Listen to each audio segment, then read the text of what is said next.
Hey everybody, Ryan Riell, Senior Residential Specialist with the Wannebo Group. Welcome to episode 8 of This Week in Housing San Diego. Just me this week, so let's go ahead and get right to it. Got a lot of interesting info, some very important updates here for you. So we're going to start off with the housing report. All right, what we're looking at here is a very simple graph. This is from Showing Time. This is a service that a lot of the top agents like us use to have other agents book showings. It allows us to do a lot of tracking, a lot of follow-up, stuff like that. So this is a national service. We're looking at the numbers from California. All right, so what you're seeing there in the gray line, that is 2019 in terms of the percentage of either increased or decreased showing requests. All right, this is all zeroed off the first week in January of that year. So you can see that as we've gone through the first 6 months in 2019, there was a definitive increase in the number of showings. And you can see that in California, it definitely picked up right into that end of March timeframe, definitely into where we currently are, but back in 2019, right? Makes sense. What happened this year? Let's get an update on this, all right? So here is everything leading into the coronavirus, pretty much right on track, right? From here, the coronavirus came and we were very much off track. It's very obvious. Everything came to a stop. Now, here's where we are. Updated graph. We are absolutely back. The number of buyers that are out right now, outstanding number, right? So those of you that are out looking, good job. The competition's there, right? You're going to have multiple offer situations, especially in some of the nicer areas, let's say within San Diego. All right. So home sellers, the buyers are here. They're out looking. They need something to buy. So let's see what else we got. This is a graph with purchase applications. So this is loan applications. We know that towards the end of March, we were down. It bottomed out at a 35% decrease right around April 8th. And we see where we currently are. The number of applications for a mortgage has increased tremendously. That's more wonderful news. All right, so here is Zillow's June report, right? A couple weeks ago, we went over the May report. Now we have the June report that's going through all the May data, right? So nationally speaking, new pending sales, meaning an offer was accepted into escrow, up 24.5% from the month prior, right? So this is from April. The new listings taken, up 19.3%. Very much exactly what we expected. Right? We knew April was going to be down. Everybody hit the pause button, more or less. Now having the full data set for May, we see the increase that we have had through the month of May nationally. What about California? San Diego County in particular. So this is, again, looking at the May data. New pending listings up 26.5%. New listings taken up 38.3%. San Diego County is cooking. That is the best thing that we can say about it. Now, let's take a look at what the data has for the first 7 days of the month of June. Pending sales, 908. New listings, 696. Homes are being snapped up by buyers here faster than they are coming on the market, ladies and gentlemen. If you are a home buyer, that's real world competition, and it's not even heated up yet. Right? You give it another 2-3 weeks, that's when it's going to start getting real warm. We get into July, into the middle of July, it is going to be cooking. There, we are expecting on $1 million property in Carmel Valley, probably no less than 10 to 15 offers. All right. So if you are looking to buy, now is the time to get in the game. You need to start re-interviewing your agents. You need to get on the phone. You need to do your due diligence and find the best agent that you can that represents you. There's agents that are lucky to buy or sell 3 or 4 homes a year. That's your normal agent in San Diego. You have agent teams like the Wannebo Group and like mine that are buying and selling over 100 homes a year based off simply that's our level of experience here at the Wannebo Group. All right. So what is this looking like in terms of a projection for the month of June? Homes are going faster than they're coming on. Right? That is a potential issue for home buyers. Home sellers, you guys thought of moving up, moving down? Buyers are there. The buyers are there.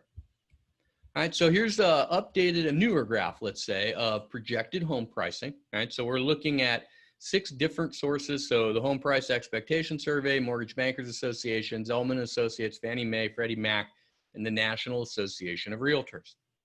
So this is the projection of appreciation rates, right? So for 2020, the Home Price Expectation Survey is projecting a negative 0.32% depreciation. Other than that, nothing negative on here. The best appreciation rate projection for 2020 comes from the Mortgage Bankers Association, 4.3%. As we get into 2021, we see that now everything is positive, right? Home expectation survey is now positive. Everything else is remaining positive. The only ones that are really coming down on this, right, is going to be the Mortgage Bankers Association and the NAR, right? So if we take a look, Zelman and Associates, that tends to be the leading indicator, or not the leading indicator, but the leading projection for 2021 and 2022. So we're going from 3% projected in 2020, this is at the end of the year, all the way to 4.2 in 2021, 4.6 in 2022, right? You can see the graph there. If you guys want more detailed information about what some of the others are projecting, call, text, or email. We'd be more than happy to get that info to you guys. All right, so what is the average economic impact of one home sale in the United States? All right, the answer is nationally, it's $88,416 to the economy, local economy, or nationally it would be, that's your average, right?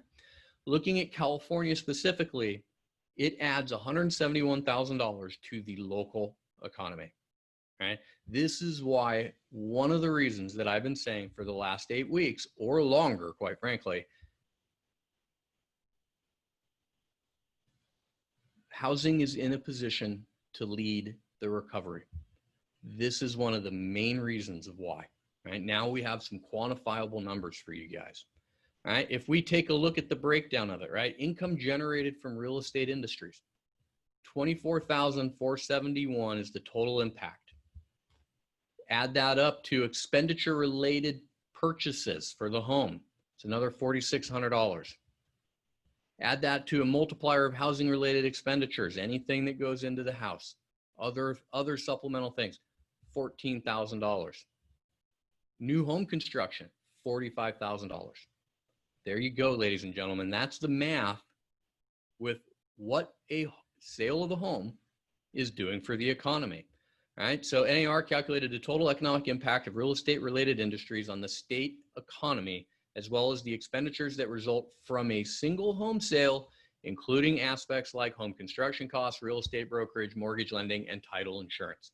All right, this is what is putting the housing market in position to lead this recovery. All right, so here's a new Gallup poll that just came out. Really good news. Real estate at 35% remains the most favored investment to Americans, as has been the case since 2013 when the housing market was on the rebound. More than a third of Americans have named real estate as the top investment in 2016. All right, so what is that looking like? All right, on the left, real estate at 35%, stocks at 21%, savings accounts at 17%, gold at 16%. That's the Gallup poll. When we take a look at the graph on the right, that's been the fluctuation since 2011.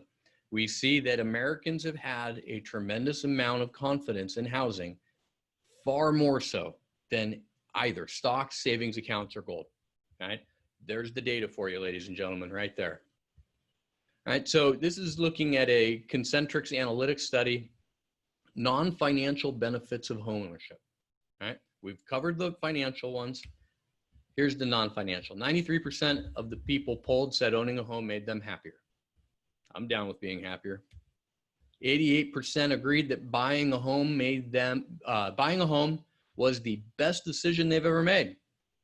I like making good decisions. 79% believed owning a home has changed them for the better. Thinking about buying? All right, let's get to the unemployment. All right, we have new data that came out. We need to really clarify this. A lot of the people that I've been talking to over the last week, a lot of concerns about the economy. So let's dig into this a little bit and see where we're going. All right, so this is a Wall Street Journal survey of economists. All right, basically 91.2% say that the recovery is already underway or will be soon. All right, so we got 22.8 says it's already started, 68.4% says in Q3, 1.8 in Q4, 7.1% later. That is 91.2% that is saying we're ready to go. When we take a look at that same general survey, 82.8% of the economists surveyed think that it will be a V-shaped recovery, more continued good predictions and good news, right? The Nike swoosh, that is literally someone sitting on TV and they're making up words, right? There is no such thing as a Nike swoosh unless it's on your shoe or your apparel, right? So what does that mean? Here, watch this. V-shape. That's it. Very simple, right? So if we take a look at what the economists are projecting, call it 83% are saying a V-shaped recovery. Continued great news. All right, so looking back last week at the U.S. Bureau of Labor Statistics, this was their report that came out last week, total non-farm payroll employment rose by 2.5 million in the month of May. We covered this last week, great news. Unemployment percent dropped. Phenomenal news. All right, so here's the updated numbers. All right, so we have gone over the last week from 42.5 million unemployed filings to 44 million people have filed for unemployment.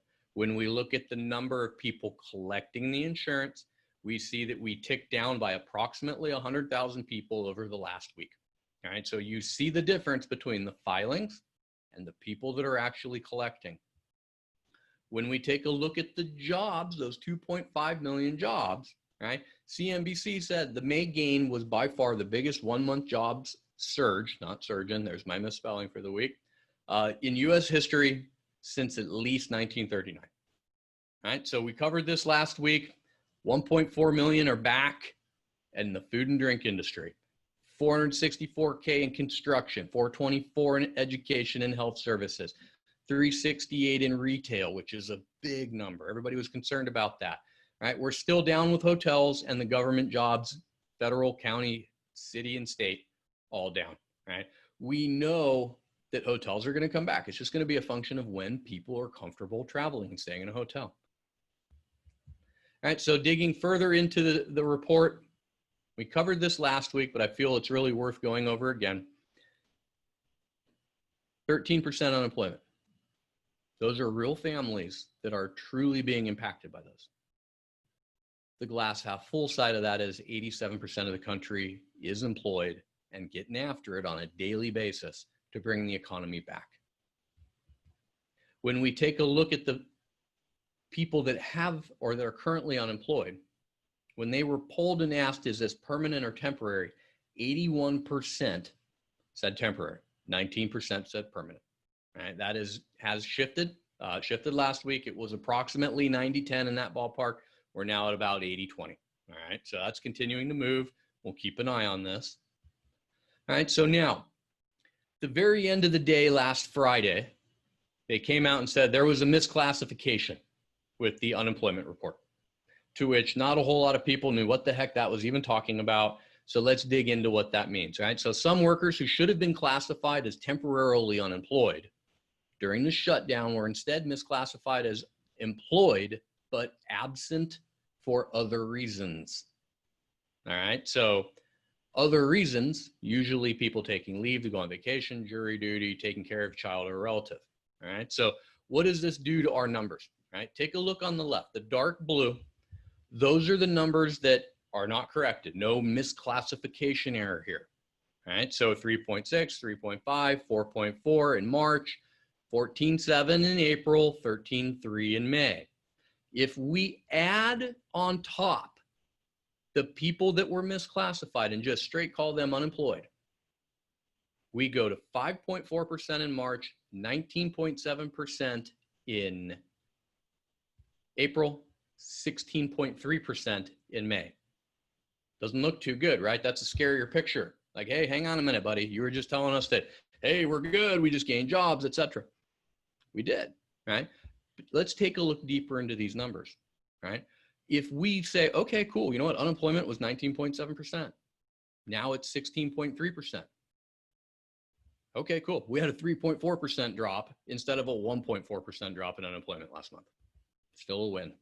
The economy is still coming back, ladies and gentlemen. All right, so this is an updated graph that is apparently still not corrected by myself, but here we go anyways. What we're looking at is the depth and the length of past crises compared to what we have going on now. All right, so here's what we have.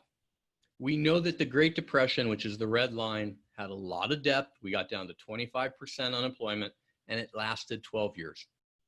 We know that the Great Recession had a lot of depth, but not as much as the Great Depression, but it had a good solid amount of length, right? Big deal, 14, 15%, 9 years long. When we look at where we're currently at, right, there's your green line. We dropped down to the 13.3%. Taking a look and using the Wall Street Journal Survey of Economists study that they did, that dark blue line is the new projection for what we're looking at with unemployment rates, right? And could it potentially go into a fourth year, right? We're going to have to keep an eye on this. But here's the take-home message from this. We have depth. People are hurting. 13% of the country is out of work. The biggest difference is the projected length. It's the V-shaped recovery that's being projected. That is the good news, ladies and gentlemen. All right, so that's going to break it down for today. Pretty straightforward. If you guys have any questions that you want to send in, please feel free. Would love to be able to answer them for you. Simply running out of time today. We're not going to have time to take any questions. We'll see if we can't do another video later on to answer some of those questions. If not, we're going to hit them up next week. So, all right, ladies and gentlemen, hope you've had a great week so far. I hope you got a little bit out of this presentation, and I look forward to seeing you next week. Take care.